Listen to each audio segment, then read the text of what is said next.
ভাই এদিকে দেখান। আপনার নাম কি? আপনার নাম কি? হ্যাঁ, হৃদয়। আচ্ছা, যে মেয়ের আনছেন সেই মেয়ের নাম কি? এদিকে কথা বলো। যে মেয়ে আনছেন সেই মেয়ের নাম কি? আচ্ছা, বাসা কোথায় আপনাদের? দিনাজপুর। আরেকজন কোথায়? ওর সাথে একটু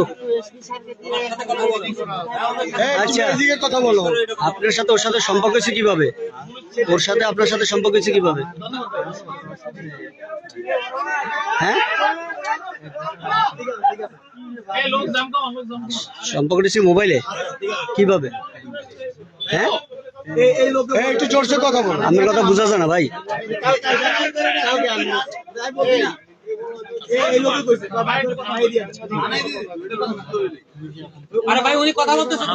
আপনি একটু এটা কথা বলেন। জি,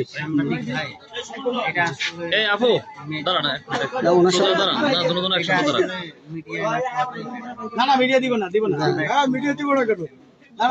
এখন বিষয় হলো, আমি একটা কথা জানতে চাই যে উনি তো মুসলমান নাকি, আর আপনি হিন্দু। নাম ঠিক লিখে নিতে পারবেন। আপনি তো ওই কথা বলছে না, দুধের প্যাকেট থাক। আচ্ছা, তোমার নাম কি?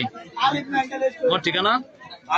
হ্যাঁ, এই মেয়ে কি হয় তোমার? হ্যাঁ, তোমার জাত কি? জাত কি তোমার? ধর্ম? আর এই মেয়ের কিভাবে করছো বিয়ে? এবিট করছো? কোনো এবিট কোটে চলতেছে? হিন্দু ধর্মে না মুসলিম ধর্মে বিয়ে হয়েছে? তুমি কি, এটা কি কোনো আইনে আছে? এটা কি কোনো আইনে আছে যে দুইজন দুই ধর্মে থাকবে, একসাথে সংসার করবে? এখানে আসছো কোথায় আসছো? এখানে আমরা আসছিলাম দিনাজপুর থেকে ঢাকায় যায়। আপু একটু সোজাও বললাম যে এখন দিনাজপুর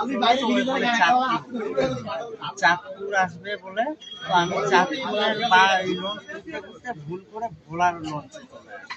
আর ভোলার লোন এই মেয়ের আনছো কয়দিন হয়েছে? এই মেয়ের আনছো কতদিন হয়েছে? এই মেয়ের কতদিন আনছো তোমার সাথে? 6 মাস তোমার সাথে? এখন নিয়ে আসছেন বাসা থেকে কতদিন? বাসা থেকে নিয়ে আসছেন কতদিন?